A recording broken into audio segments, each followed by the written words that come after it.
So I'd like to start by thanking everyone for attending, especially our out-of-town guests, former students, alumni, and close colleagues and friends of the school.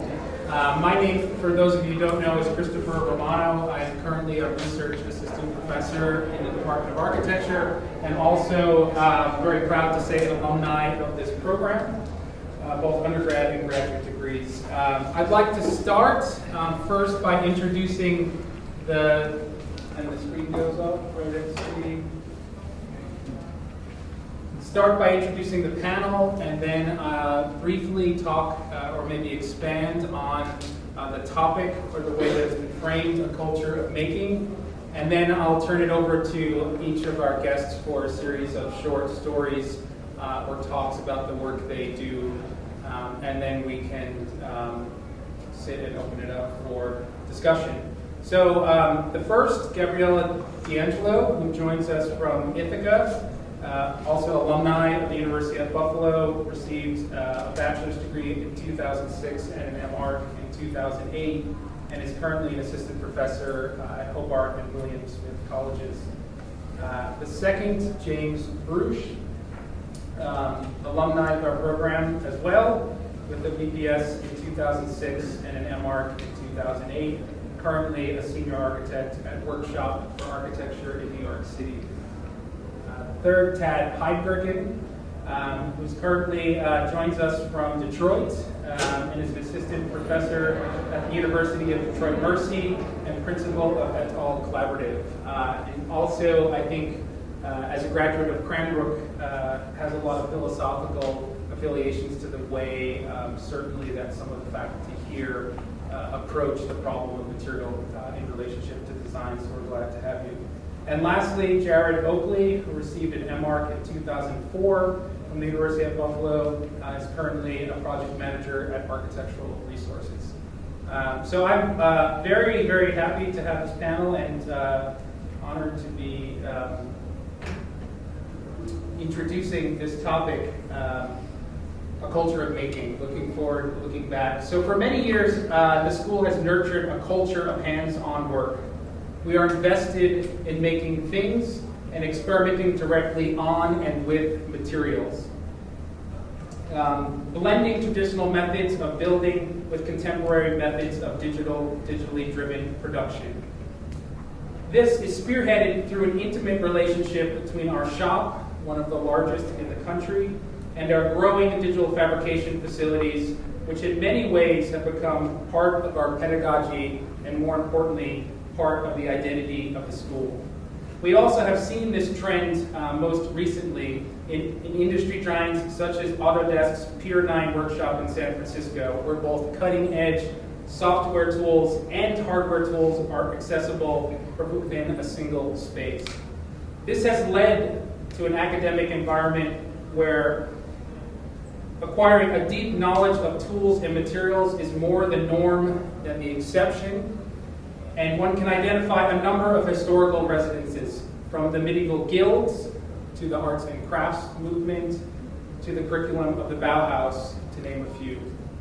And I feel, as a purveyor of a discipline where the primary media are materials, I believe architects must develop an intimate and tacit understanding of materials and their properties. It's for this reason I would like to believe that we are an institution known for making, where students reach to materials first in the exploration of a design problem, where they fearlessly experiment with using materials in novel, unexpected, and innovative ways. Prototyping their ideas at full scale and testing what they draw on the screen. And perhaps resulting from this design-build ethos, our school has seen a vast number of students and faculty dig deep into the meaning and use of material, from altering the ingredients of typical concrete to enhance its textural and grippiness, if that's a word, or laying the groundwork for new structurally based thinking with engaged textured metals, or poetic notions about how materials interact with light, simultaneously absorbing and reflecting the ever-changing solar conditions. In all of these examples, of which there are many more, obviously, we are suggesting moving beyond traditional cues from precedent toward contemporary innovations in material behavior and in performance. There is no drop-down menu in any of our software platforms for working with materials such as glass or terracotta. In every case, we have had to get our hands on the material to better understand its architectural potential and, more important, its material behavior. So as a framework for this panel, I have asked our speakers what are the next set of issues that will guide material innovation. Organized very loosely by scale, small, medium, large, and as an homage to Bauhaus and Bruce, now at OMA, I've replaced extra large with huge for our last speaker. Each will tell their story about how thinking through making has altered the way we as architects work. So with that, I will turn it over to Gabriella D'Angelo. Thank you.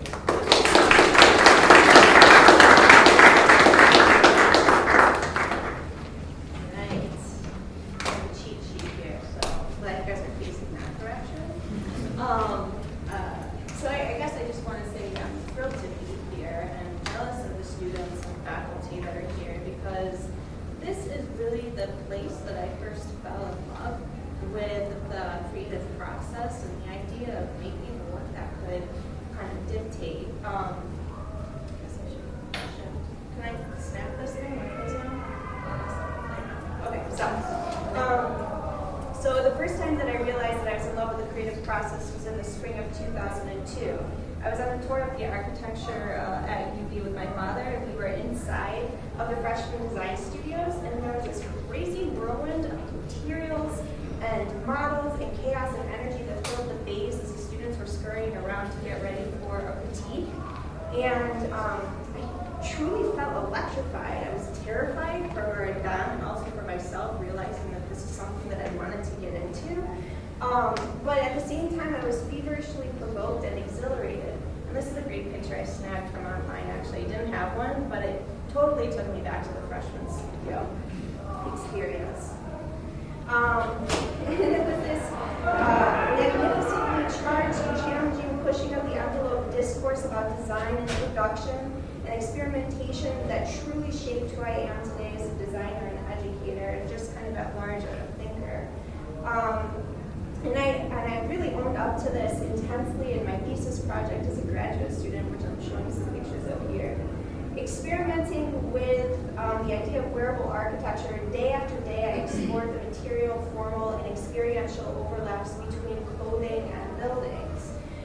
Making in many ways gives this kind of breath to an idea that activates it within real time.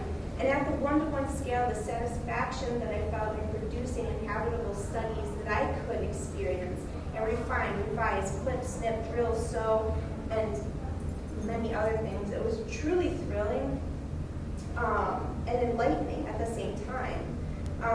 And there was this back and forth dialogue that I was able to have between the conceptual and the realized idea that helped in the evolution of the project. And this is an embodied knowledge that could not have been acquired as paper architecture or representation of an idea. And for me, that was what this process of making allowed for, a deeper understanding of the design, material properties, details, spatial relationships, and experiential conditions. All of this in embodied knowledge as it was physically absorbed, so this kind of tactile property that allowed me to critically think and engage and kind of expand on.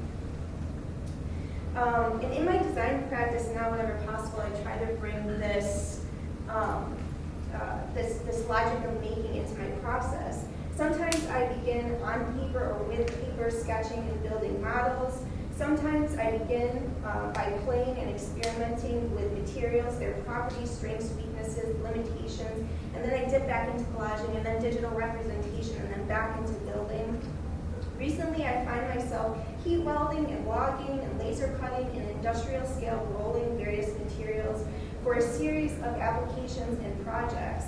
And this experimenting and building at the one-to-one scale in tandem with the research, drawing, and these micro models that I'm constructing help me think through each of the designs and test their feasibility and their validity. You know, you start to question, is this idea that I have in my head, this idea that looks so good on paper and these kind of various representations and model, is it actually going to work the way that I imagined? Does it fit and function the way I assumed and calculated for?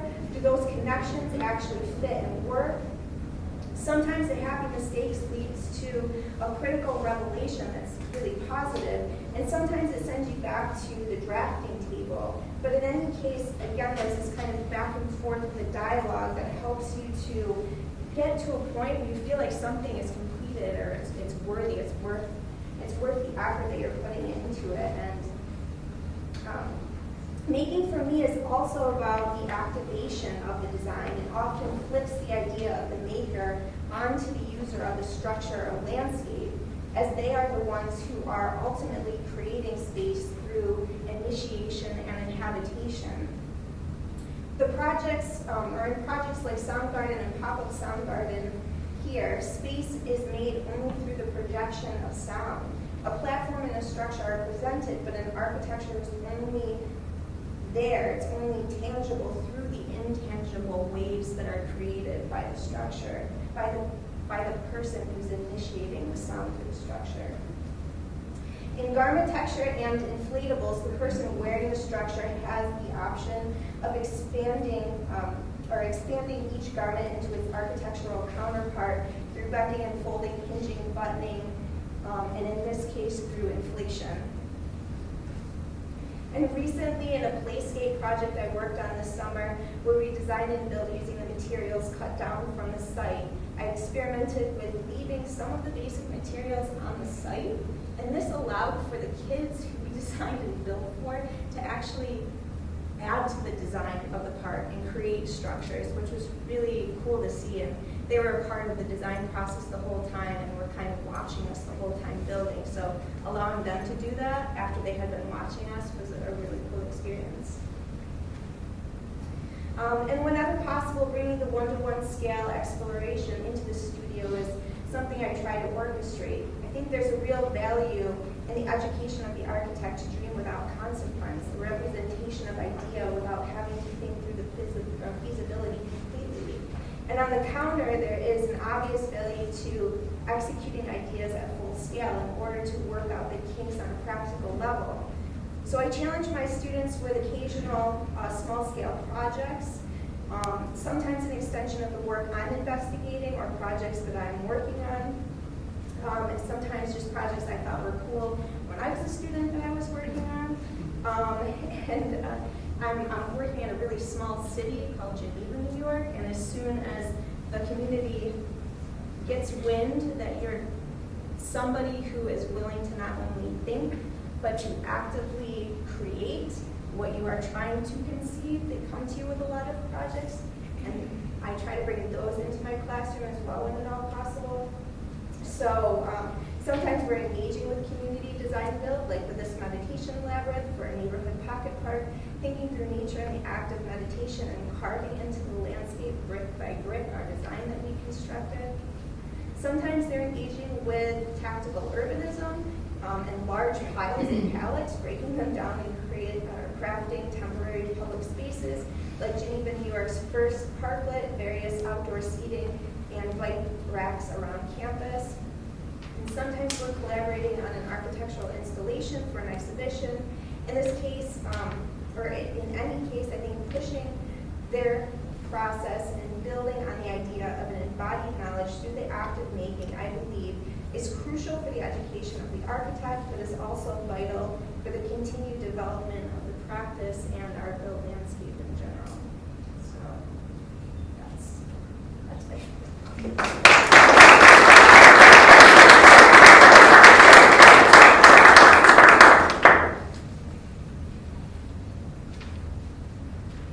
She said she was going to screw up her talk, so I didn't look so bad, but she did pretty good. Anyway, my name is Tad, and I'm going to probably talk a little bit about some of the things that I've kind of know about your guys' program here, just in terms of, I've come here a few times to reviews and critiques, and I've always been impressed with all the crap in the hallways and the space, where you just have all these models and all these kind of things, and things don't work, and people are almost injuring themselves, and you have to worry about lawsuits and those kind of things. And that's like something at my institution, we're a very, very, very, very small school, and we just finally got our first CNC router. That's how cool we are. We're so excited. And a 3D printer, all in one day. But the kind of thing that I'm going to talk about a little bit today is like how one of the topics that I was posed was like where we want to see the idea of making going towards forwards. And I think that sometimes I find myself in the city of Detroit struggling a little bit from my education, which was a lot about making, about fabrication, and about like these small details and all these intricate things engineered out, like really kind of interesting. And then you go into the city where, and this is like picking up on something like Gabriel was like the idea of the community and how do we actually engage them and bring them into the process, because a lot of our clients, I'm sure if anybody's practicing architecture, don't really want to pay for all that experimentation, right? So a lot of it has to be done in academics or on personal research levels, or you're famous and someone like will pay you a lot of money to do it.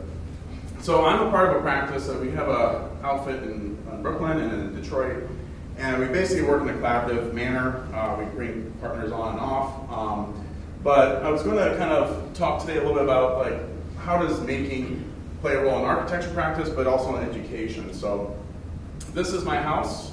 I currently live there, and this is something that we do a lot in Detroit. We actually I got this house for $1. There's a lot of complications that come with that, like asking the guys that live there to leave. But also, twice, help them move their stuff out. But also, there's a lot of legal issues that come with property ownership. Nobody knows who owns property. Banks don't really want to claim the property, and there's like a lot of stuff. So, I was kind of looking around, and this is a neighborhood which is actually pretty fancy now, called Corktown. And I was thinking about some things I was working on when I was at Cranbrook, which were these kind of basement studies of underground spaces where I was, without permission, digging a 9-foot hole in front of the museum on campus, which is a pristine ceramic design, and kind of building these kind of artifacts that you would kind of inhabit below and then top.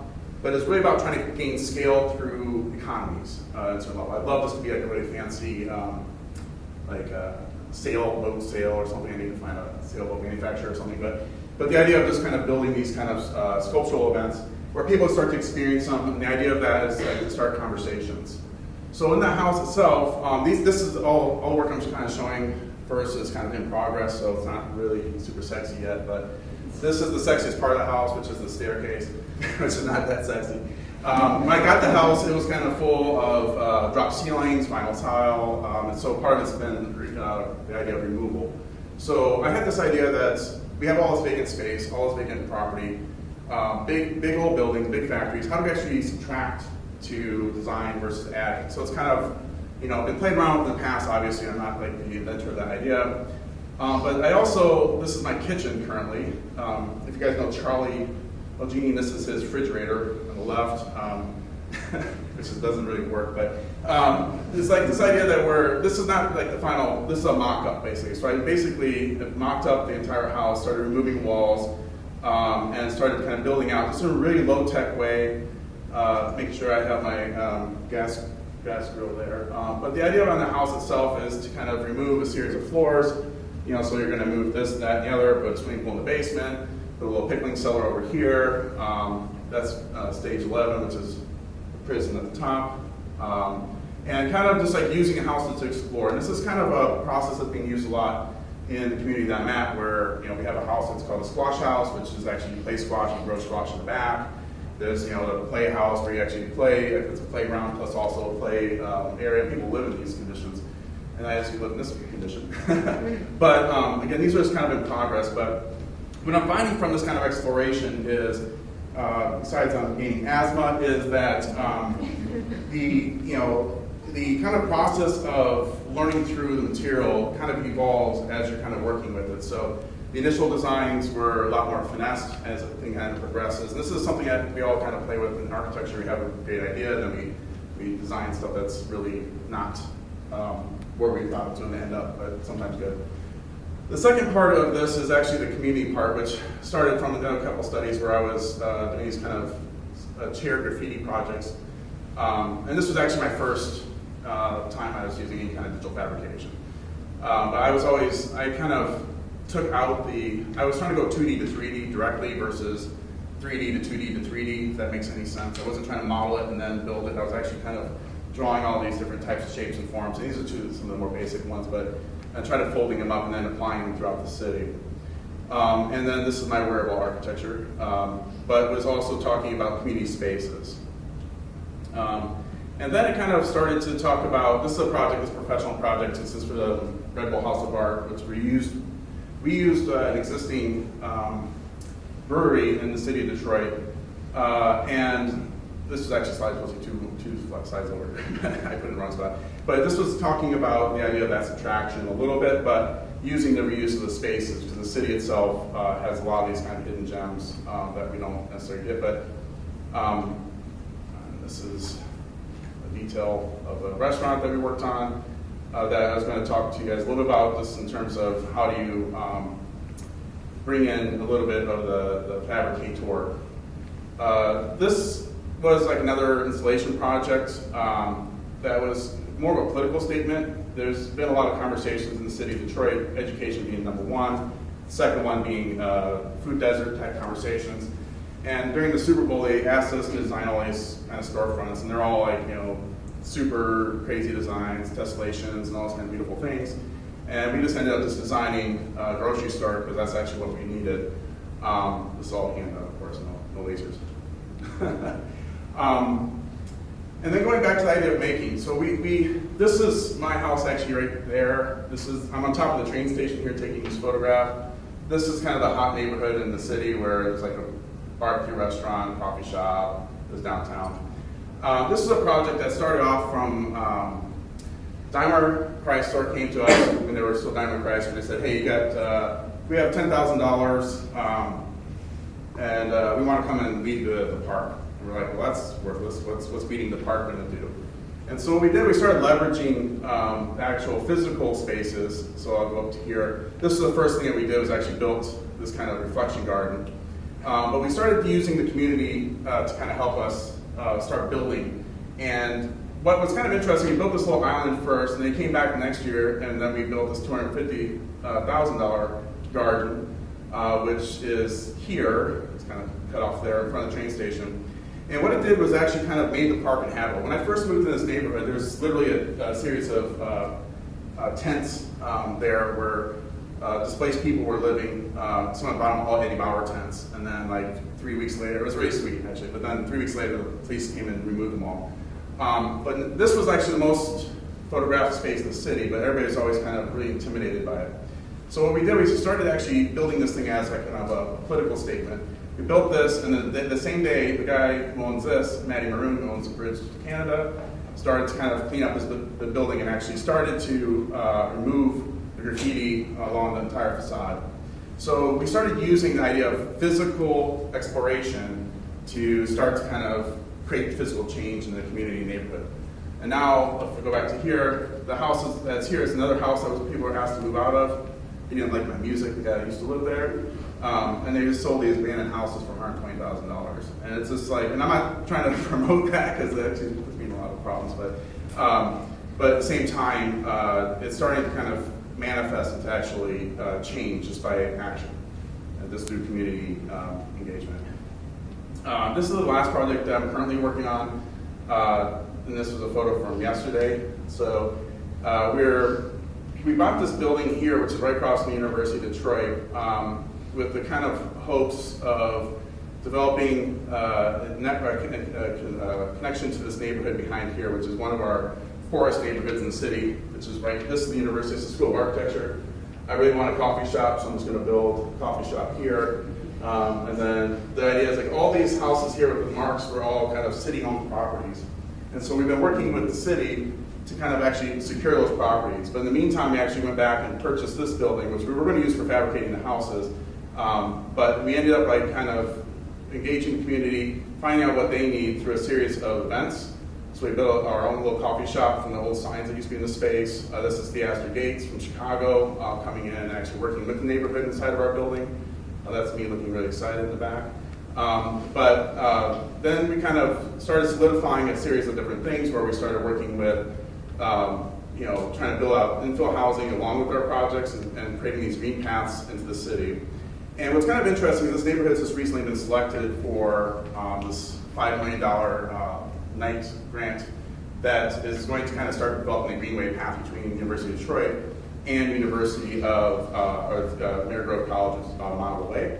And it's kind of interesting in terms of the evolution of making a small statement and how, I'm not saying we're responsible for that, I'm saying that we're kind of part of that conversation of how do you use examples of a built environment to kind of change the community. Because in reality, nobody needs a house, they need jobs and being respected and a lot of things people live here, but they don't necessarily need that. That's an old rendering. But that's yesterday as well, so this is framing the roof.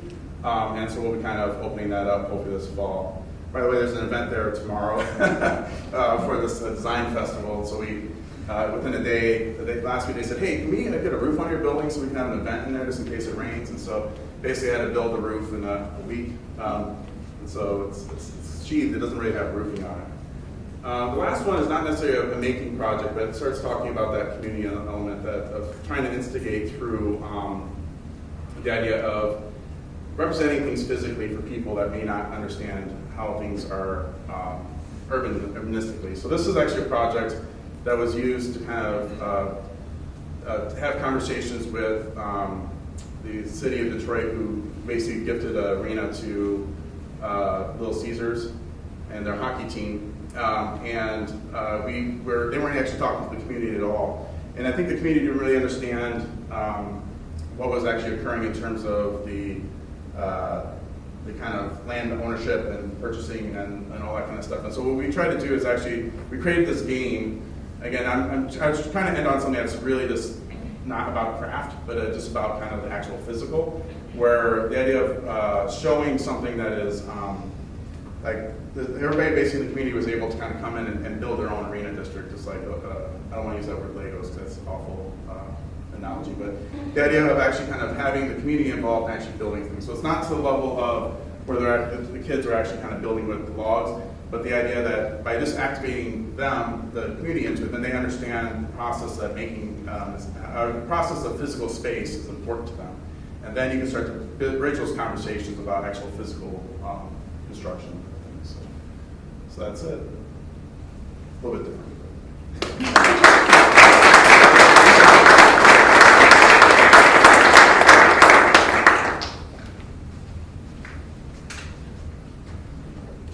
Hi, I'm James. Buffalo's a very special place to me because I was born and raised in Buffalo. And as Chris mentioned, I earned my bachelor's and master's here, so I was in a Buffalo bubble for about 23 years of my life. And when Chris posed a question about, what is a culture of making, I had no choice but to think back to my own memories of growing up in Buffalo and family. My father was a furniture maker, and as a culture, you have an agreed set of principles, you have an agreed set of values, which forge that culture. And I'm thinking, we don't really have one culture of making. It's sort of like a broken culture of making, because I constantly hear analog versus digital, speculation versus representation. What is perception? What should be digitally crafted? What should be handmade? That's what I really focused today's presentation on. In society, we have a tendency to categorize. And it's the way we are taught in school and science to organize the world around us.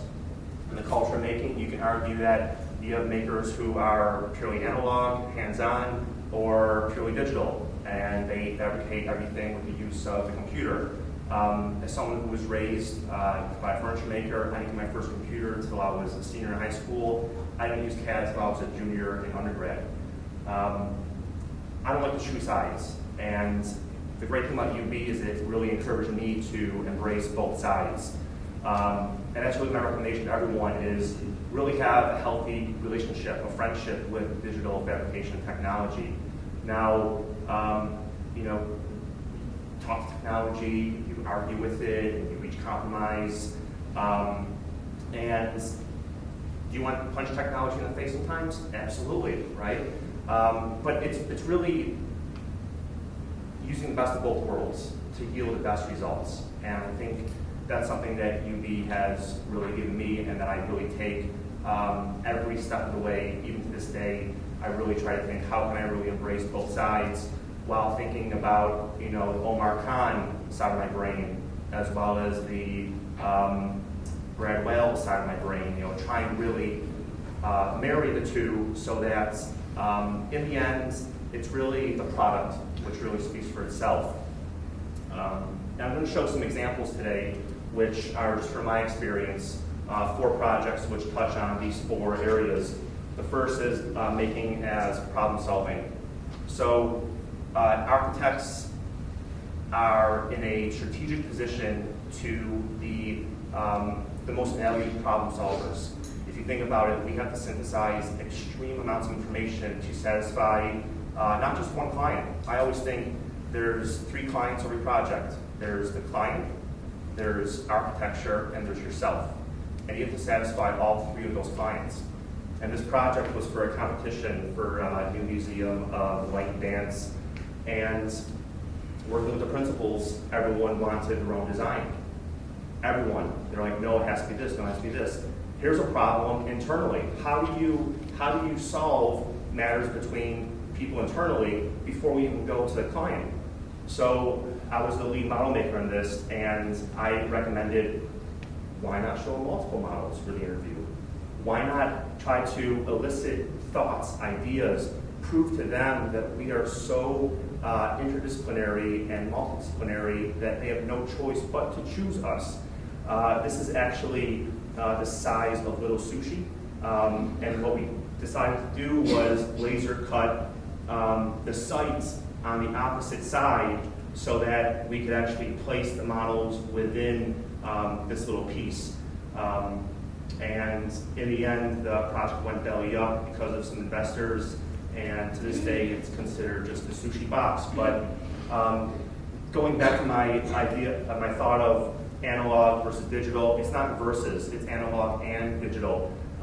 Some of these models are 3D printed, some are hand chiseled, some are machined, there's concrete, there's laser cutting, some are actually cast out of resin and put in pressure pots to get all the air out, and then you polish it and make it very, very beautiful. And in the end, this is actually what the principal went to the client with for the interview, just a simple carry-on, which was checked at the airport, went to the interview, and next day we got a call that we won because they really, really appreciated the fact that we're not jamming one idea down the throat, we're actually thinking about the world of possibilities and the world of impossibilities, because here's someone with a lot of money, they want to build a building, we're not limiting you to one idea. If you hire us, you're going to get a number of thinkers, designers. So we actually took the problem in the first place and used it as the solution. Making as performance. This is a performance space at Tully Hall, which is based in Lincoln Center.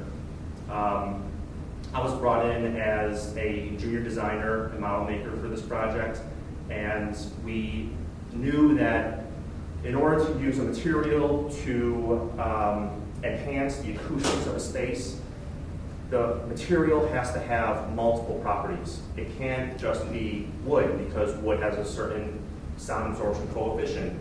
There's other materials that are better. So we started looking at composite materials, inspired by a bioluminescent sea creature, something that glows, something that's self-sufficient, something that can live on its own, but also something that's a little squishy and malleable, something formable. So we ended up working with Freeform, who are based out of Salt Lake City, Utah, Freeform, they specialize in these cast and extruded resin products, which they actually source from another company. They actually just put a fancy label on them. But they have a full team of fabricators. You see the guys here who heat the resin form, and they have these jigs which end up creating this formed panel. And this is just a mock-up on the left-hand side, a drawing of the mock-up, which shows how these form panels are essentially very, very thin, and you could use the rear space as a means of ventilation as well as lighting. Again, we want to use material for light, sound, structure, thermodynamics, beauty, you name it. We're trying to find the holy grail of material for such space like a performance hall, like Alice Public Hall. So mock-ups are really invaluable. You cannot, well, sure, you can spend a lot of money on a mock-up, but the fact that you emulate the experience before the building is actually built, that is an incredible and priceless investment that you can make to really see if something performs to what your original design intent is and make any adjustments as necessary. So there's just some of the pieces for the mock-up, and you can see this is just how the panels were able to be lit from the rear just using some LED. And the material is actually composed of resin and this African veneer called Moby. It's actually like the African teak. And we went with African teak because it's actually more pliable than American teak. American teak tends to be very brittle when it becomes a veneer. But using teak, it has more resistance to molds, moisture, it's more stable, and it actually has like 1,000 less sound absorption coefficient. And for someone like Lincoln Center, they want the maximum reflection through sound so that when you're in the space, you're hearing the sound, not a percentage of the sound. We ended up working with Gary Technologies. We hired them as a consultant. They used CATIA to basically map out all the panels, which were fed to Freeform to make jigs. Freeform ended up making 6 reconfigurable jigs to manufacture all these various panels. And in the end, this is what the space looks like. So naturally, when you walk in, it has the effects of that African teak, and with the lights off, the idea is that the walls would blush much like a performer blushing before they perform on stage. So making for performance and really being inspired by the performance of materials. Making this process. So as you all know, I don't have to really lecture you on process, but one of the most inspiring things that someone ever told me was making is a lot like Darwinism, where like us, like anything, it's an evolutionary process. And as you evolve an idea, as you make every model and go on to the next one, it is becoming better, more refined, more sophisticated, you can argue. But in the end, the best, strongest idea will win. Maybe time will run out, but if time runs out, at least you've gone through all the stages to evolve that idea. And this is just showing basically the life of a project from the very early study models where we work with chipboard. We work with laser cut models, we work with hand cut models. This is a mixture of hand cut and laser cut models.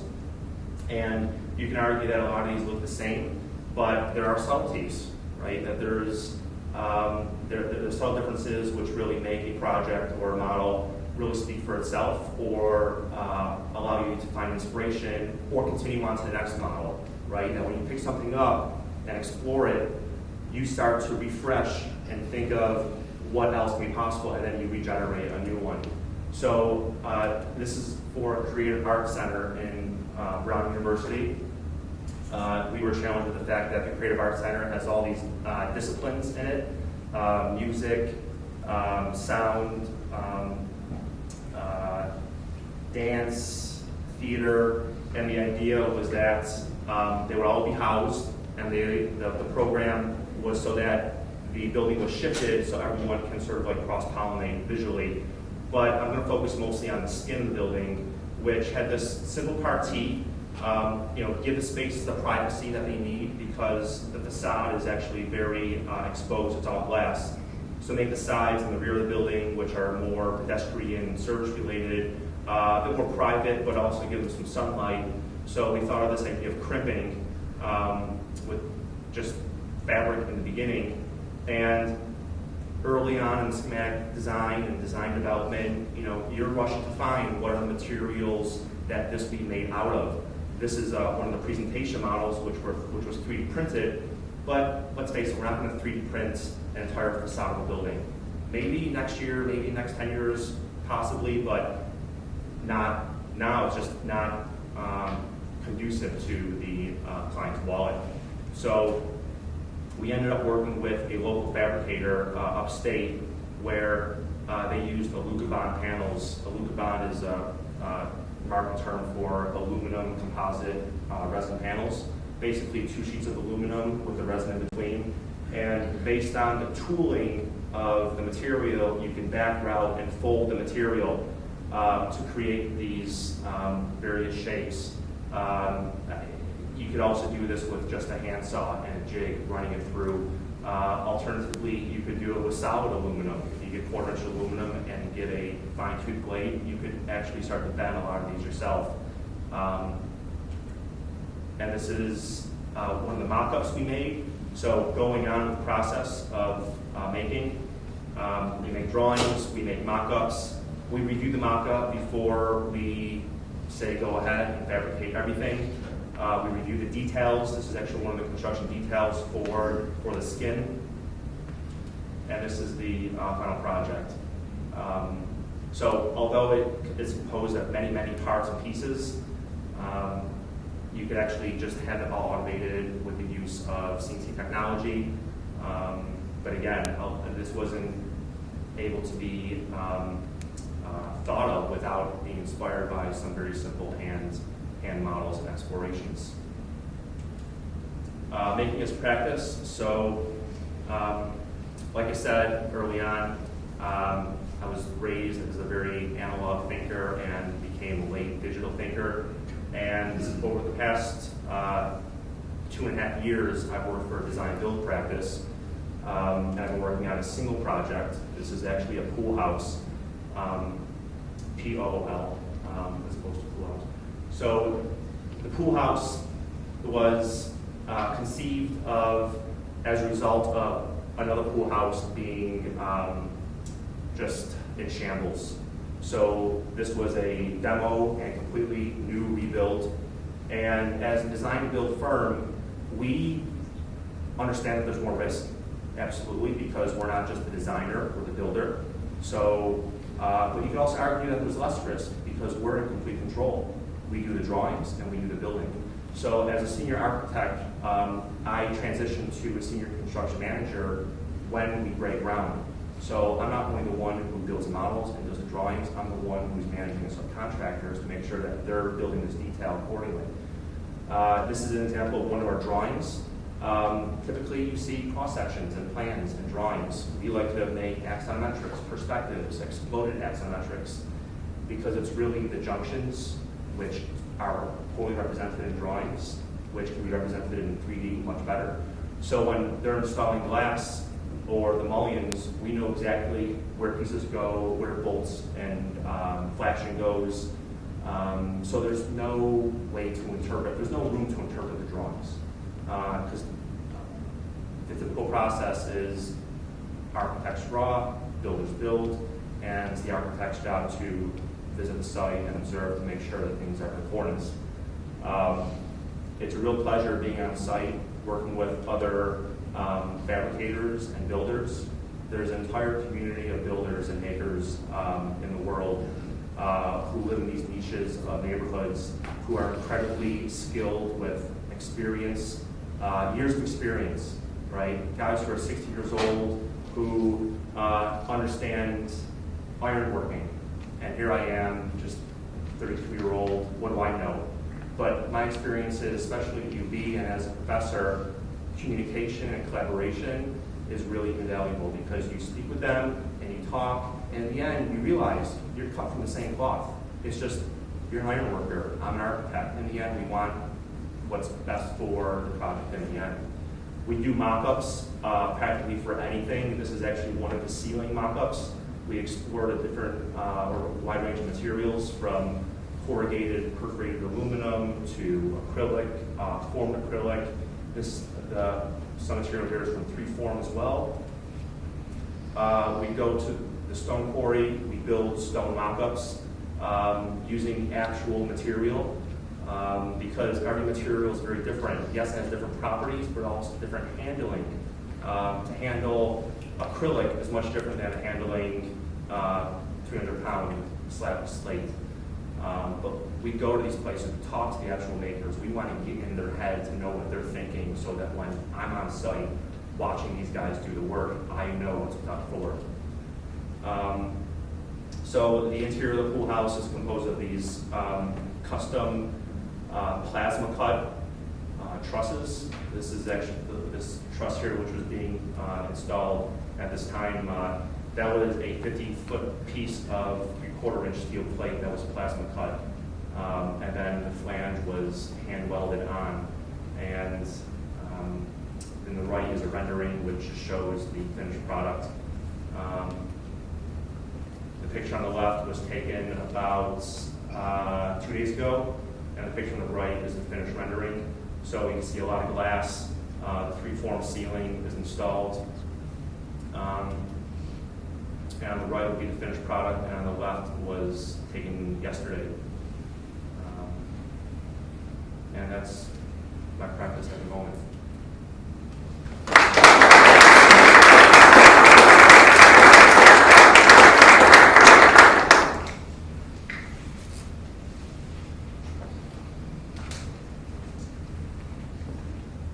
Hi, everyone. Okay, so me.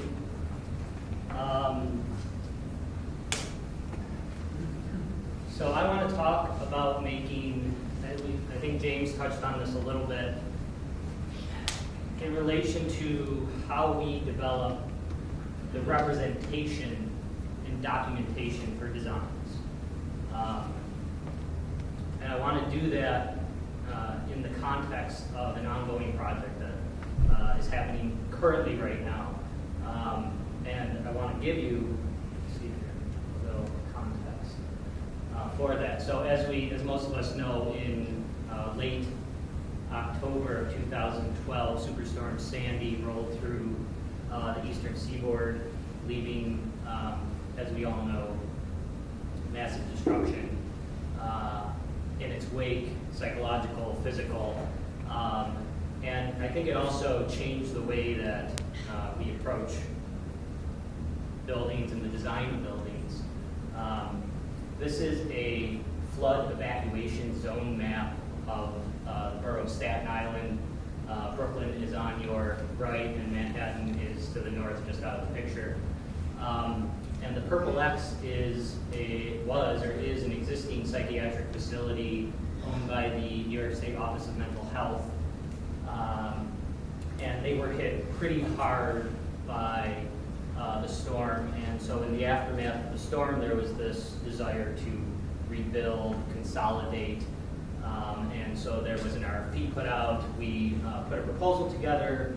And this is the proposal for that hospital. Part of the premise of the project is to storm harden. So as sort of an aside here, just because of the magnitude of it, I want to mention this, that we raised the entire site here 4 feet to avoid the next superstorm, right?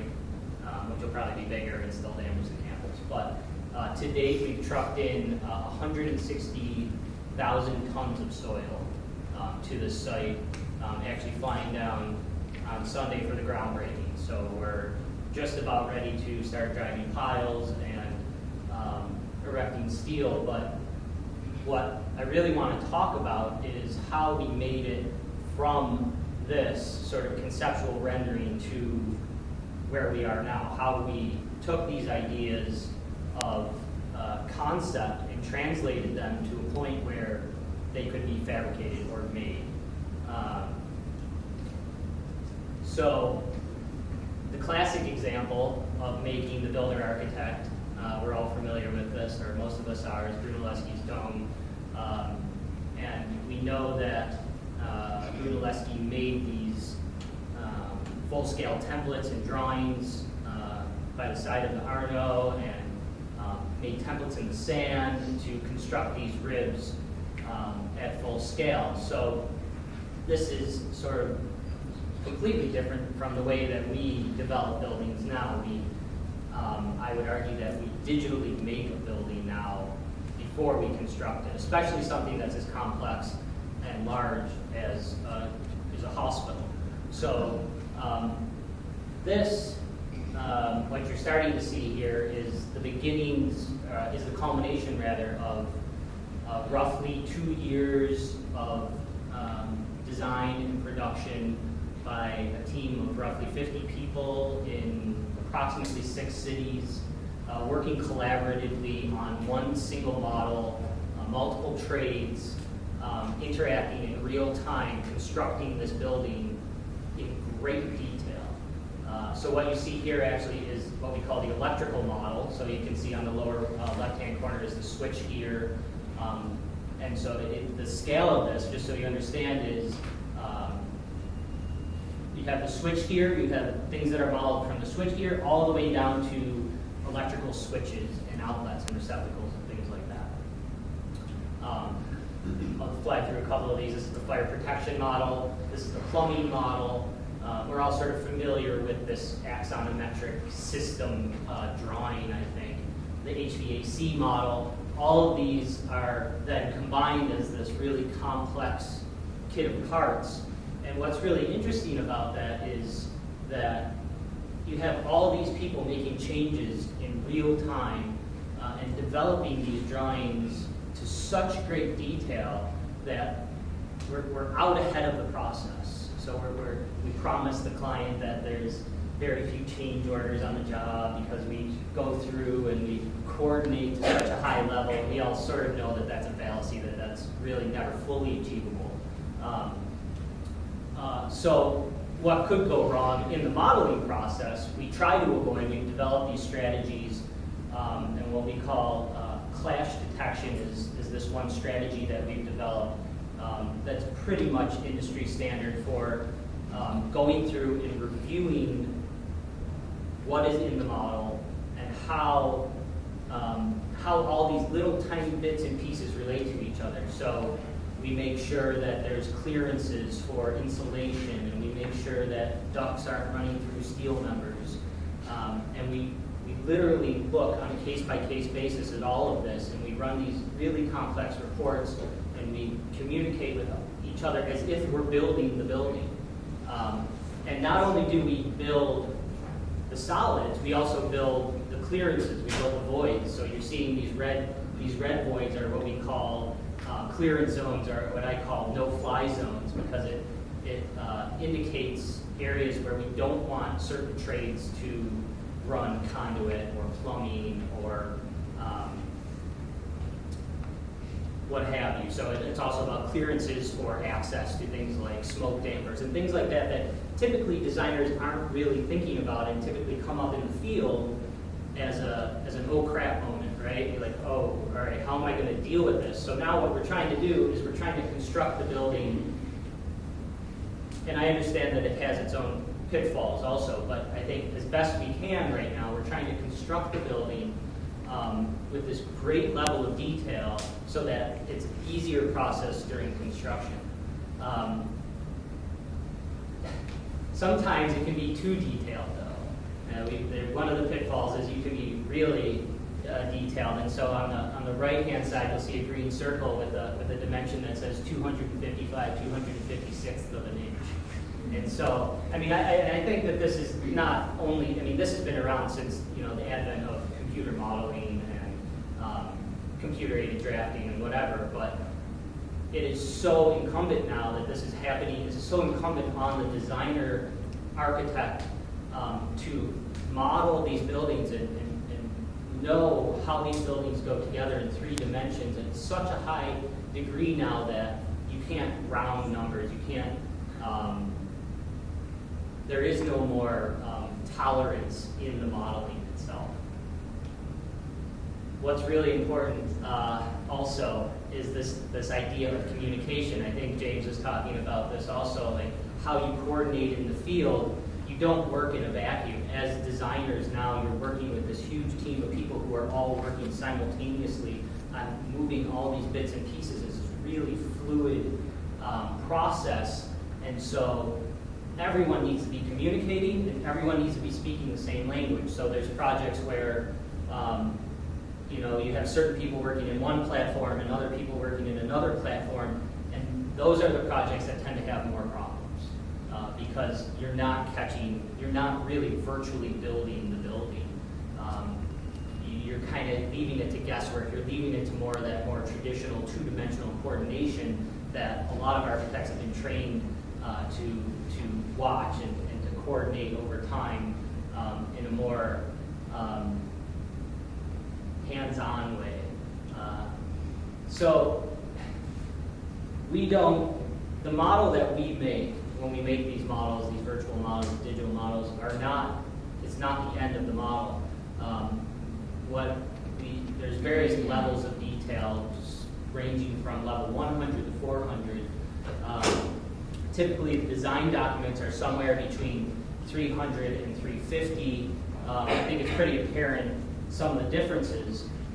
What is interesting, though, is that once we have developed this building, this virtual building, we then hand it over to the contractor. So the contractor then is responsible for fabricating digitally all of the details, the shop drawings, and then further coordinating those details with the rest of the trades. So it's just such a high level that you can see here. So originally the design documents will show somewhere between 300 and 350. By the time the contractor is done with it, they will have things like gusset plates, welds, screws, so on and so forth. The reason that's important is because there are parts and pieces of any building that just show up, that the designer just doesn't know about. There's all this minutia out there that no one really understands until it's built. You can't place every screw or every nut in a design, well, not yet anyways. So it's really important that once the contractor has a chance to do that, there's this conversation, I guess, is what happens. There's this conversation between the design team and the fabricator and the builder to the point where we trade models and we go back and forth, and this conversation continues until shop drawings are approved, until mock-ups are built and then approved, and fully coordinated so that it takes a lot of the guesswork out, conceivably, some of the guesswork, I should say, out of actually building the building.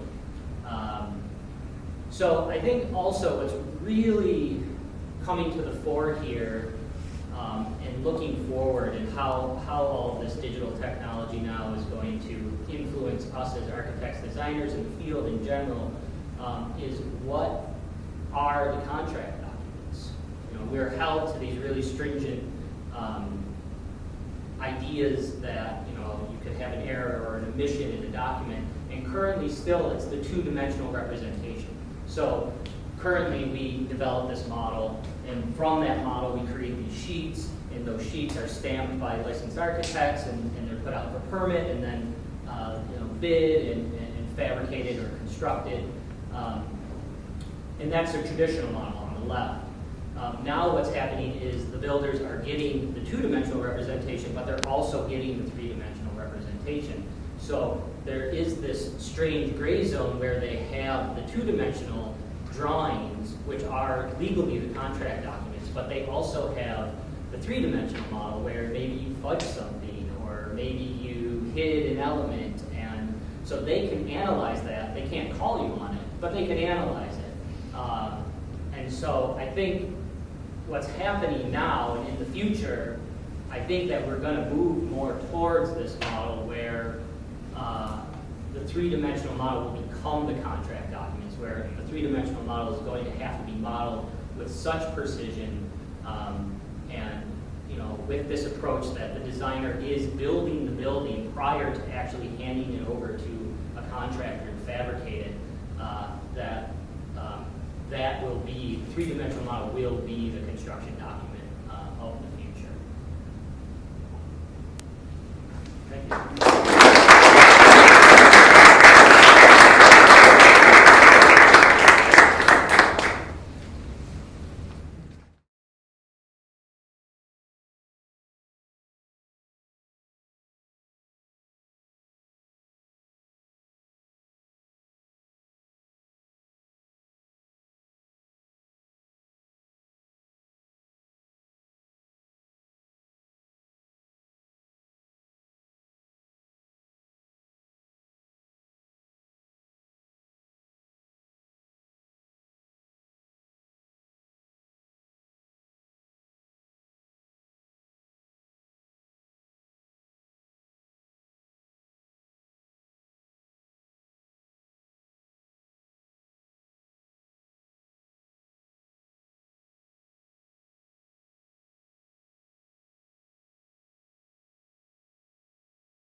to all of our speakers. The talks were really, really great and diverse. I wanted to maybe have a little over 20 minutes or so to maybe open it up to questions. I have many questions that I was jotting down as they were talking. And when I was thinking about this, it was somehow, and I think the focuses that emerged out of the talks were really clear in terms of how do things change when you work directly with material at a small scale versus then literally physical separation starting to happen between people who are trained to think directly with the materials. That role changes as projects get bigger and as careers begin to develop. This question of the community comes up in lots of interesting ways as to how do we define the community in which we design for, design with, and the role of the clients in that process. And then maybe other topics about collaboration in terms of how, given contemporary or let's say current trends in the way things are made, how are more collaborative models being established to try and hopefully improve the quality of the built environment. And I'm sure there's many more observations, but I thought we should try and open this up for questions and see what some of the reactions are from the audience.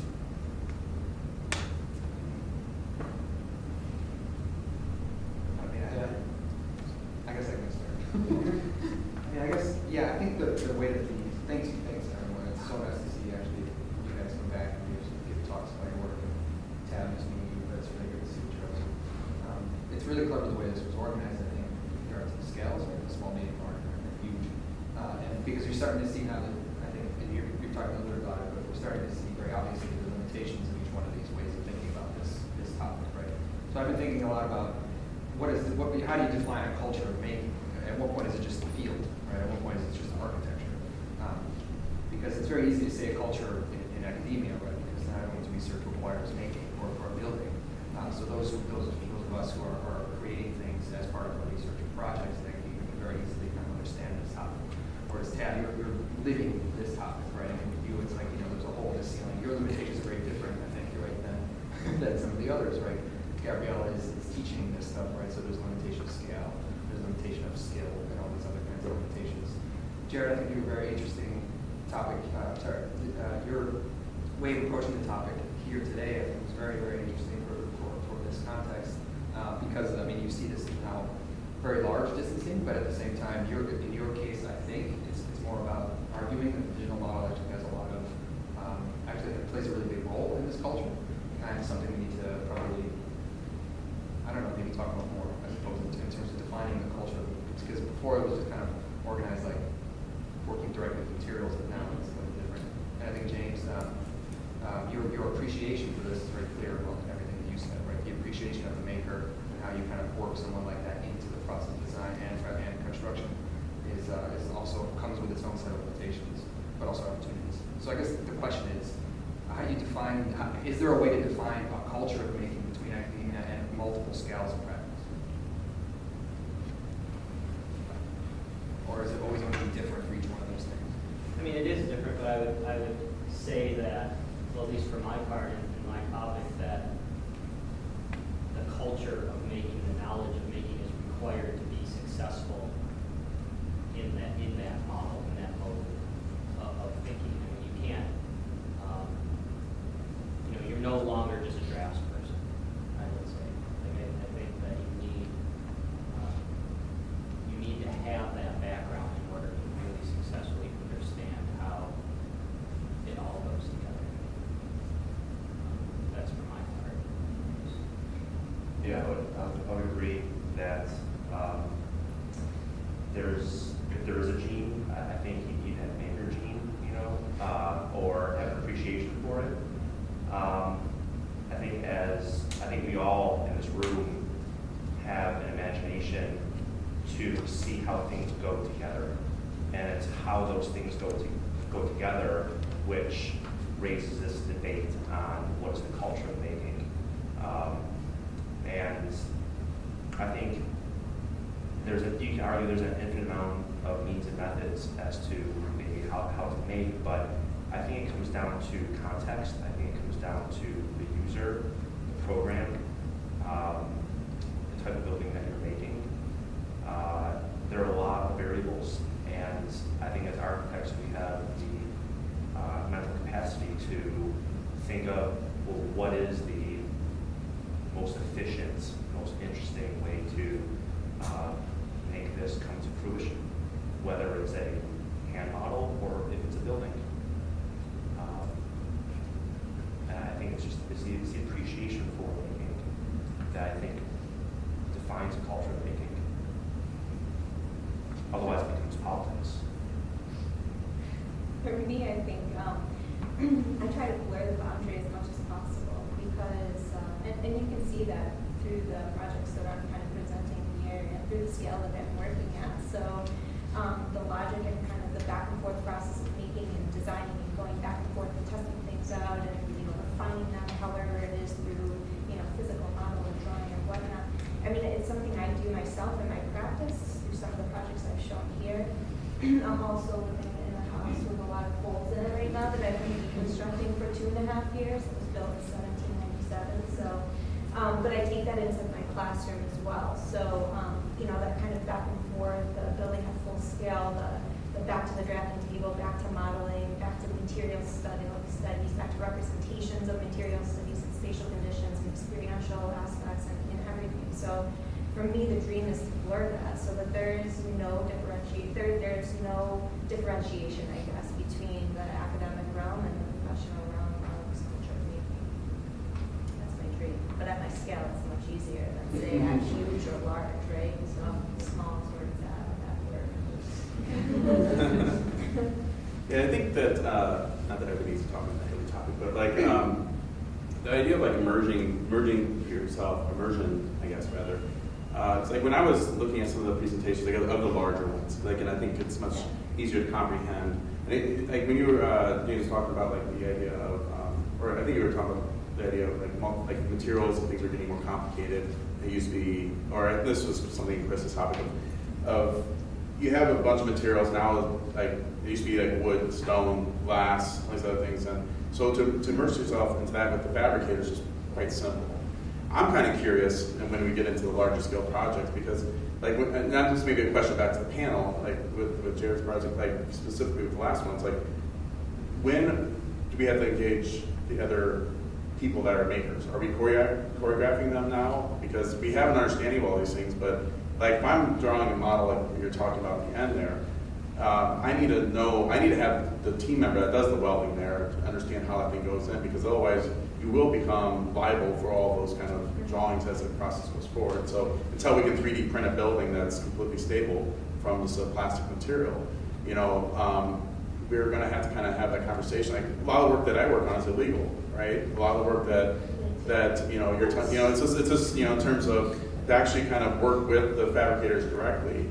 Sometimes the process of engineering is not always 100% complete. You just double the amount of steel you need, you double put more concrete down, and you go, yeah, this works. Now again, that's for more sculptural projects and more kind of spatial projects. But I see that kind of same element with the modeling you're talking about, because I think, and the same thing with the design build. I mean, this is not a question for that would be when you're on design build. For me, the beauty of that is you don't have to go to drawings, right? You can go out there and say, hey Joe, can you go up there and weld that thing? It's pretty cool, right? Or like you can actually have that conversation directly one-on-one. You don't have to waste your time, waste your time detailing every single thing, right? So that's like the blur that I'm kind of interested in. It's like that blur of being responsible for everything because we have to kind of micromanage every single thing, or is it more of a communication where we actually engage the people that are building more directly? And I mean, bring them on the team if we are going to do these models like right into the teams. Because I think it has to do with the relationship that you have with these subcontractors that you're working with, these fabricators that you're working with. That for me, I pull my husband on, who's a contractor, so it's easy for us to communicate ideas back and forth because we live it. But like when you're dealing with somebody who's a 60-year-old guy living wherever, but doing the aluminum work or whatever, and what kind of relationship you have with that person, you pull him on so he becomes a part of your team instead of this being a subcontracted work that's being becomes much more fluid and loose because it doesn't have to be three-dimensionally detailed like you're showing us here, although that always helps, right? Because that's you thinking through it, thinking through the materials, thinking through kind of covering your butt a little bit too, so that, you know, if you're not out there all the time saying, hey, could you get up there and weld that? They know to get up there and weld that in a specific way. Right, and it goes back to Jared's presentation where the 3D model, I believe, will eventually become the construction documents as well, because it's a way to manage the builder. It's a way to streamline communication. It's a way where both you can trust one another, that you don't have to micromanage. Like the drawings are managing you there, right? As an architect in a design build office on site, I mean, this pool house, relatively small, is taking over 2 years because of us having to forge those relationships with all builders, right? Like after the drawings, we met with a variety of bidders in each discipline, right? We met with 3-4 stonemasons, we met with 3-4 glazers, 3 or 4 ironworkers to figure out like who is willing to collaborate and communicate with us the most, and then what drawings are they expecting. We don't use BIM software. We generate most of our three-dimensional drawings using Rhino, and then that representation is put in the construction documents. So I think we are evolving to something like what Jared is presenting, but I think there's still the same intent that we want to be clear, right? But at the same time, it's a business. Everyone's in it for money because these subcontractors were hired by us as a construction manager, and they, let's face it, they want change orders to make more money. And if the drawing is there, which sort of lives on its own, then why take it? But I'll admit that going through drawings, going through the bidding phase, the meetings, the coordination meetings, meeting with the owners, the foreman, all that needs diddly squat if their welder doesn't know what was drawn, right? So that's why the project is taking so long, because there's so much coordination. Maybe because we're producing so many three-dimensional drawings, and maybe something like BIM software can help expedite that instead of something that's a bit more well organized. I think our team is composed of a series of analog digital thinkers, and they like this idea of rhinoceros modeling and drawing. And I'll admit, half of them are scared shit of moving to Revit because they don't want to deal with the complexities of it. But there's an enormous benefit to it. And I'm just getting into trying to, coast into it because it's going to make our life easier in the field. Well, knowing which tool to use, right, is, you have a plethora of tools, analog and digital, in our toolboxes, so to say, right, and knowing which ones are the best to engage with for whatever whatever the project is at hand, right, the assignment is really important, right, so, absolutely, I mean, especially when you're working on things like residential size projects, right, that kind of folding and collapsing cool thing we're working on. Working in Revit would be much easier than working in Rhino when it comes to it's debatable. something like that, right? We do that entire facade in Rhino just using simple orthographic projection. Yeah. It's architecture 101. We're with conversations of going to something like Revit or ArchiCAD or Frank Gehry Technologies. It's like, listen guys, everything's a straight line. I think Gary has his own line. Frank Gehry Technologies. Yeah. What? I think that speaks. I mean, we could get another question, but. Yeah. Oh, Let's get another question. Yeah. I'm curious to hear from the panel how they think they're experimenting with material. So like when you think about music and John Cage or Laurie Anderson or, some like cutting edge kind of things.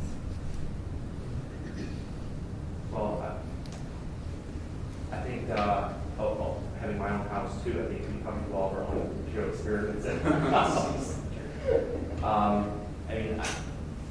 And as a new father, I wish I had more time to experiment with materials because, let's admit it, we look at a wall and we feel the wall and we start to permeate ideas on how to manipulate material. And I would love to, and unfortunately right now it's only limited to the projects I'm working in and a time dedicated to the work. But I'll admit I live and breathe material exploration. And when I walk into Nick and Chris's office, I'm drooling like I'm wetting my pants because I want to be there. I want to be bending metal with them. I want to be casting and breathing in the Portland cement. But there's certain circumstances, right? But I'd say that when you have the opportunity, right? When you have the opportunity, or even if you don't, try and carve the opportunity to experiment with materials, because it's only going to make you a better thinker about the materials and make you more intimate with it. Are you saying it's not part of practice now in terms of this time to experiment, or that it doesn't, just the current structure, as the way it's been described in 3 or 4 variations, does not permit that looseness? It's not always expected. I think there are sophisticated clients that expect experimentation to be part of that process, right? And I think some of the skills that some of your guys' projects are getting to that point, where you're using travertine and using custom steel columns and beams and all that kind of stuff. But I think that it's that conversation where if you're working on a pedestrian level project, I mean, when I go to a client, I want to go wine bar, right? Okay, it's like, that's cool, let's go talk about wine bar. Well, when can I get the rendering in the budget? And they just talk about, that's where they want to get to, within a week's time. They want to render me for the ideas that having solidified that they want a wine shop or whatever they're going to do. So I think it's that communication of how do you, and this is something we're trying to bridge right now in our office. We're actually evolving our team to start to kind of build more of that research component. Luckily now that I'm teaching full time, I can start to use that as a research element and start to bring that in. That comes back to the whole thing. It's like I think most people that are playing around with this have spent a lot of their own personal time that they're not necessarily being compensated for to help evolve their own practice in order to get to that level where they can actually be more instinctual with it.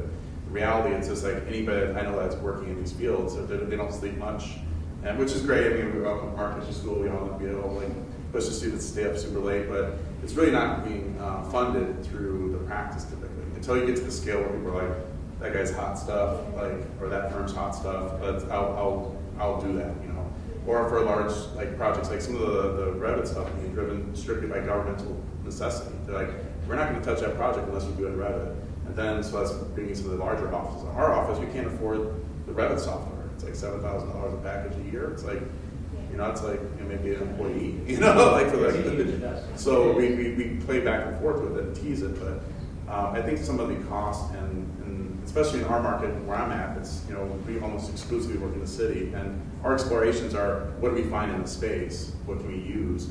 I enjoy that kind of work, but at the same time, it's not for the type of experimentation where we get beyond it. I would say for our part, we find, on a project of that scale, we find places where we can experiment.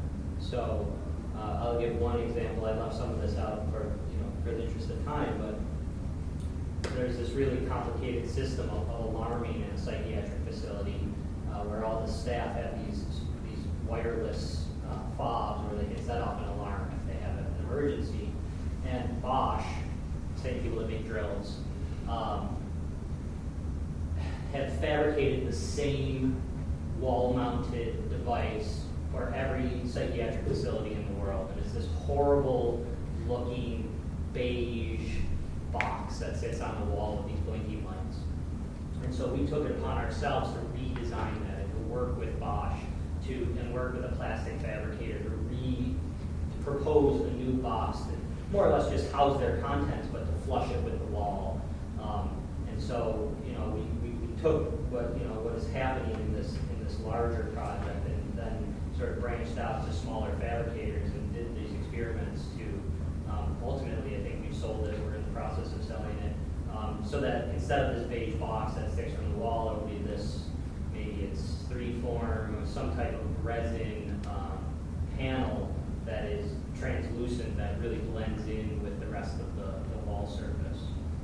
Are you guys building that kind of research into like a patent type of situation where you guys are going to have ownership of the We concept? talked about that, yeah. It's always just doing the design work for free, right? Exactly. So- So, well, there's a lot of pushback though from these companies because you have to think about probably have a backlog, a back stock of millions of these units, and they don't want to change. But you have a huge client like the Office of Mental Health who puts these in every single new facility, so there's millions of dollars on the line with business for them. So there's this huge dialogue and conversation that goes on with that, specifically the business side of it as well. And for me, one of the projects I showed is it's called the Sound Garden. It's like a project I've been working on in series for years now, and so I've been playing around with the formation. Basically, I've been playing around with cones like forever, and different dimensions, different materials. And right now, I'm building one for the west side of Buffalo. It's a public art initiation through SEPA Gallery. And I've been building these cones out of different materials and playing around with different sound reflective materials, wrapping them, playing around with cones and the shapes of the cones, and seeing how it projects sounds and how I hear it on the other side, and playing around with my phone basically and standing away from it and going back and forth, having people yell into it at me, vice versa, and playing around with chipboard cones, just making sure that again the formations, the scale of it actually is appropriate in the amplification of sound. It actually does function. Now I'm looking into low-density polyethylene and linear low-density polyethylene materials because I'm thinking that's what I'm going to be fabricating it out of, kind of thing. So for me, that's integral to my projects. Is that I could be playing around with paper in order just to form these ideas, but when it comes down to actually constructing it, I want to be sure that it's functioning and doing the things that I anticipate through my conceptual ideology. And so I have to make sure the materials are working. I have to make sure that it kind of follows through this idea that I have, kind of thing. So, and I do that like even with the playground that I was working on, the playscape. I mean, there's only so much that I can do with the design of it because I'm dealing with logs. I'm literally out there and I'm debarking trees that are various sizes that I can't take inventory of because they're stacked and they're hundreds and hundreds of pounds, and I have 4 interns working with me and we're trying to figure it out. They have a rough idea, right? But you have to get out there, and it's about having your hands on the material and exploring with it and making sure that it's going to do some of these things that you're thinking through. But it's the material exploration is then part of the process of design for me because it's the only way that I actually can figure out the design is figuring out the material at the same time and going back and forth. So. Maybe have time for one more question. Well, I just would like to have some of the presenters tease out one particular issue. So as I'm watching the presentations, I realized that I could probably rename this panel the process of making as opposed to the culture of making. And most of what you said would fit into that. However, some of you seem to have a larger overriding goal that you're able to garner several more affordances by using kind of digital process, right? So, for example, when I'm thinking about Jared's presentation, and he's talking about the extensive amount of control that you could have over the building, the budget, it occurs to me that you might be able to use that to eke out a little bit more space for other types of things. So, really, then, it's about what value system you come with that allows you to figure out where you need to optimize so that you can afford other types of processes. Or the projects that I saw described in Detroit, for example, there's a cultural landscape around that could benefit from a particular type of approach that allows for certain types of communities to now have the same access to high-end design that wouldn't be available previously. So in my mind, there's a kind of professional culture that's about processes and techniques. But then there's a larger conversation about the cultures that these things then afford. And to me, I guess my most critical one would be when I can't remember. I'm not going to say it next. I'm going to get it wrong. But when you talked about sort of these processes are sort of Darwinian and using kind of a proto-Darwinian kind of framework to analyze this. I mean, to me, there are a lot of problems with that kind of framework. I mean, when we think about the 20th century and where Darwinian processes brought us, and this kind of a proto-eugenic type of thinking that starts to occur. So how do we as architects think about our processes of making critically in relationship to the cultures that we're starting to generate? So we're going to borrow from biology. How do we do this responsibly without repeating the mistakes of the 20th century? If we're going to deal in underserved communities, how do we match and align the processes of making that we have with the larger cultural processes that we're affording or disabling? And to me, I guess that's a connection that I'm trying to make in all of your presentations. And I think some of them are much more easier to identify because it's not just a kind of internal disciplinary conversation about how can I make cooler things, cooler shapes, cooler forms. But it's about sort of, I'm serving a particular community, they have specific needs, and so that's forcing me to become much more innovative in my processes. So I guess I would like, because we got a lot of students in this room, right? And I think in the larger discourse of digital technologies, there's confusion between thinking that techniques is the same thing as culture. And it's not the same thing. That only makes sense to somebody who is only an architect and who only wants to talk to an architect. So I guess for me, it would be useful if you could clarify some of those external cultural paradigms or values that help you to really figure out what types of processes you will choose. Kind of took me, so I went to art school, so I had non-architecture friends. So it was, at some level, I think that for me, and I may be I may misrespond on some levels.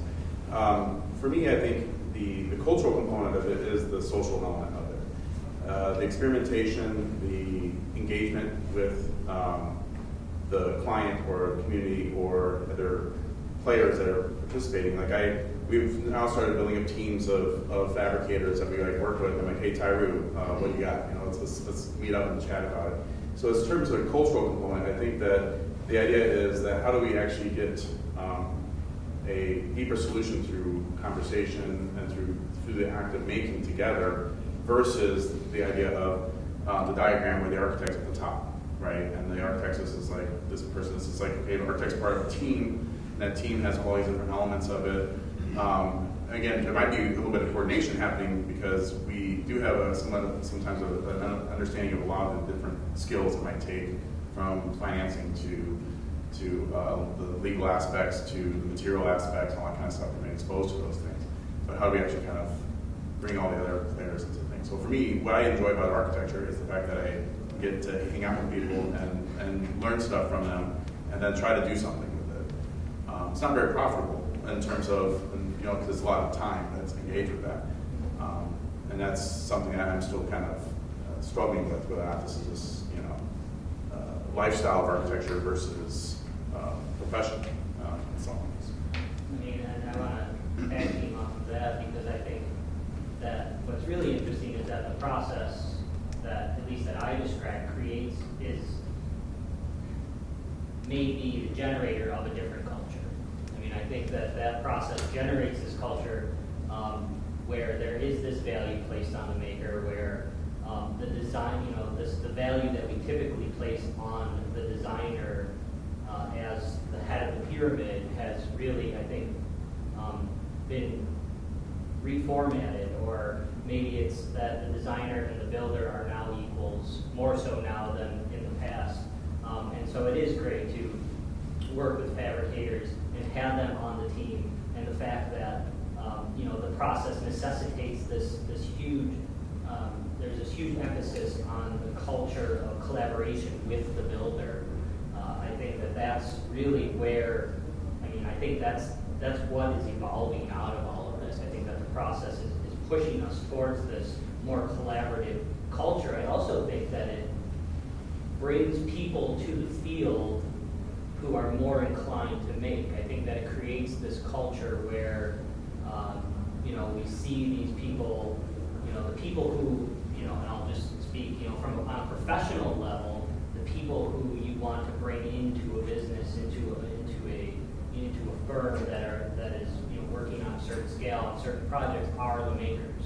You want that culture of collaboration in an office, and you want them to be able to reach out and collaborate with the welder. You you want them to be able to speak that same language. And I think I was a little unclear about that, but I really think that, I mean, that level of communication, that level of, it's the whole Tower of Babel thing, I think, and I know that's sort of simplistic, but I think that, the way that the designer and the builder interact now is much more unified than I think in recent past. And I think that's the cultural impact. It's really talking about the production of space. Well, this is really interesting because it helps me to figure out sort of who gets included now in this economic model, but also who is excluded. And so if certain things aren't seen as material, as empirical, as fabricating things, then those things can marginalize us in culture. I think that's really important to describe, especially if we're thinking about this particular forum and thinking about the history of the school at the University of Buffalo and what kind of values were sort of experimented with originally. People like Mike Brill and others, they weren't making very much of anything. Or I worked in his office and he was working with office plates, right? So in that sense, he's thinking about space, the dynamics of space and how to manage it over time. And he didn't, as an architect, put together much of anything. I never did shop drawings in his office, but the impact was just as equal as that of the architect. So I mean, in this sense, from my own personal background, I would sort of jealously look for other forms of collaboration that aren't purely based on materiality, that aren't purely based on fabrication, but do allow for collaboration that deals with some of the broader elements of the built environment. And then I could sort of see how this model offers a new paradigm for somebody who wants to do what it is that you guys are doing, but also some of the other traditional domains of the architecture or design. I would look more on the side of the spectrum that Jared's on, and I think part of what he's talking about is very internal process-oriented piece. I agree with you. But actually, if you dig down into some of these projects, like mental health projects, for example, that he's talking about, an enormous amount of that coordination is going into a deep understanding of the people that are being served. And you put the wrong door handle on and people die in facilities like that. And I'm sure Jared can talk about that to some deep level. And so there are external communities that you're serving and internal communities that you're serving, and you have to serve them both. So like the external community in a mental health facility like that could be the taxpayers that are funding that administration, or if it's like the veterans community, you will work with those people. And so to try to maximize the value that they get for that tax dollar and that's going, those are things that, Jared talked about 50-something people on the project. I can say, having worked on those projects, that you're very deeply invested in serving those people as well as you can. So I think a lot of your talk was about how you gain this incredible process-oriented control on the project. But ultimately, that's because as a profession, especially at that level of profession, we're being pushed to maximize our value and our return on investment for the users as the client defines the users. And I would say some of those clients, like the mental health community, the veterans community, these clients are becoming much more sophisticated and broad-based in how they define the users, both people that are serving or people that are being served in the communities that they sit in. We recently did one mental health facility up in Canada where it's a criminal mental health facility, but they are hockey space to also serving the community. So kids come in and use the hockey space. So there's a lot of that stuff. I don't think that's really what Jared was talking about, but part of the control that you have to have is so that you can verify that you can serve those communities. And it's complex. Yeah, I mean, I guess I follow you more if when we're talking about making, it's not making a thing. Like if the making that we have is not just only object-oriented, but we're making spaces, we're making relationships, we're making different types of environments, then I follow, right? Then it's not sort of just this, we're returning back to the medieval builder, and it's the master builder, and it's about the greater control of the architect to make another kind of iconic object that's much more reflective of his or her signature style. If we're generous with that term about making, and we're critical about that term of culture and what it actually affords us, I feel like I follow a bit more, and I can accept some of the caveats that you're sort of bringing up in terms of how the architect is critically engaged. But I mean, I think that like being that precise is really very helpful. It helps somebody who is a student who's looking on, who wants to understand what it is that they're participating in, and we don't just give them the sense that you're rolling up your sleeve like the medieval builder, and you're kind of like, you know, this is another way of making cool objects. I mean, of course you can do that, but that shouldn't be the kind of the full spectrum. I don't think that's what most of the speakers were saying they would do under the circumstance. In fact, none of them seems to can even operate in that method of working unless you're in school, right? It's like that's the time when you can afford yourself the deep investment into a material as a means to learn.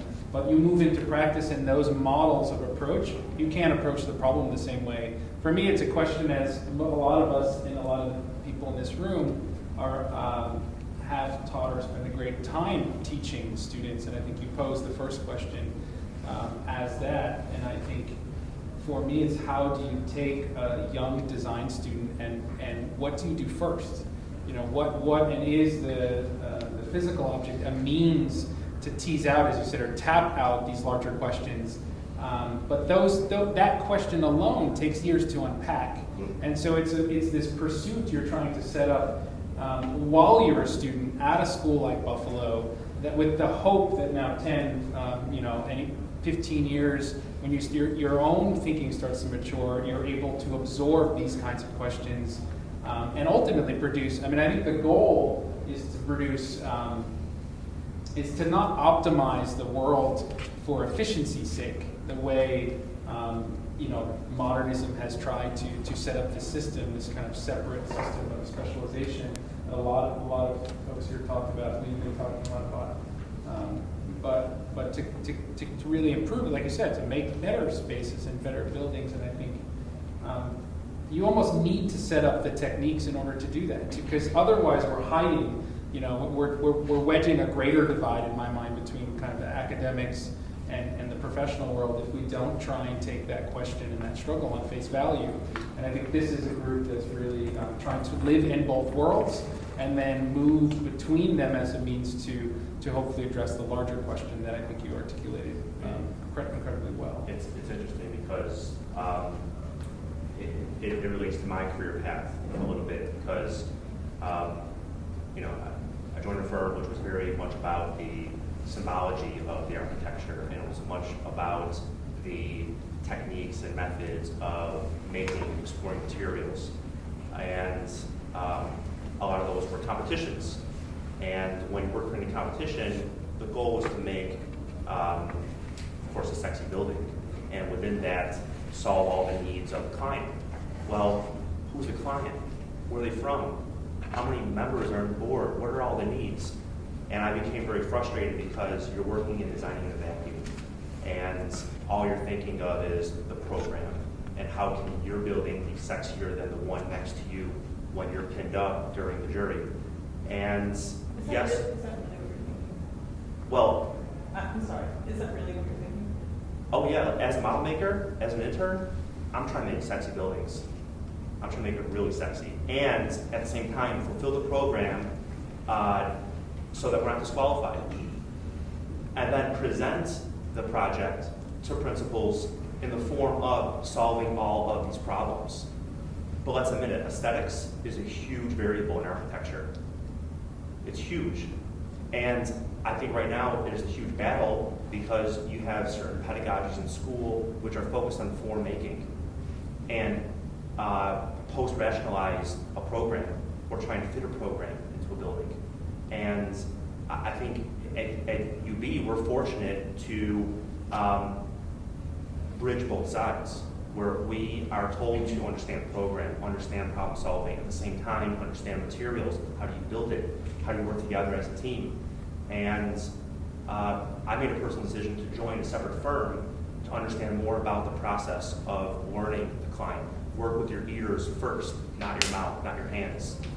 So that as a design and build senior architect, we are in a position to bring in the necessary members to the table to talk to them about their needs tell them the advantages of a design-build firm so that we could eliminate change orders because we're the ones who will build it. And we'll bring in members for focus groups. We'll bring in any member of the community who will have a significant role to play in the project. Yes, there are private projects where the only people at the table are you and maybe one or two other people. Recently, we started targeting projects, municipal projects, and we've erred on the side of success because we're telling them, listen, although we're designers and builders, we want to dedicate a process. You may call it programming, we call it strategy. And we want to strategize the entire process. And we want you to invest the money in this process because a strategy is basically envisioning all the steps that have to take place in order to get to the design of the building. And I think in my presentation, I'm focused mostly on making because it is a culture making, and I'll admit that there may have been a bias towards the object rather than the process. And I'll admit, and to all students here, it is a long process, and it's not just about making objects, it's about making a project successful for many, many people. And like I said, it's yourself, it's architecture, and it's the client. But the client is composed of many, many people, and to get information from them, those many, many people, takes time and certain techniques. But I will still defend making with your hands as a necessity in architecture. But on the other side, the process of the greater making is overlooked. And personally, forced me to make those decisions in my career. I mean, for me, I appreciate the clarification. Like that, like the last, whatever, how many minutes that was, like that made it sort of worth being able to see these things and being able to compare them in that way. I just want to illuminate say things. really clear, all the projects that I show, and I talked about this a little bit, but the idea of the maker is flipped onto the user. So it's all about the creation of the space through the user themselves, activating whatever it might be, a landscape that's flexible, a structure that can transform. And the sound garden and architecture of space is only created through the activation of sound, which is the user itself. So it's not necessarily for me always about the objectivity of it. It's about the activation, and it's about this kind of spatial condition that's created that a lot of times is actually intangible. So I think we should wrap up, and maybe conversations will continue after. I want to thank the panelists, especially, who came to reflect on what they've been doing. So Tad, Will, Jared, James, thank you for coming.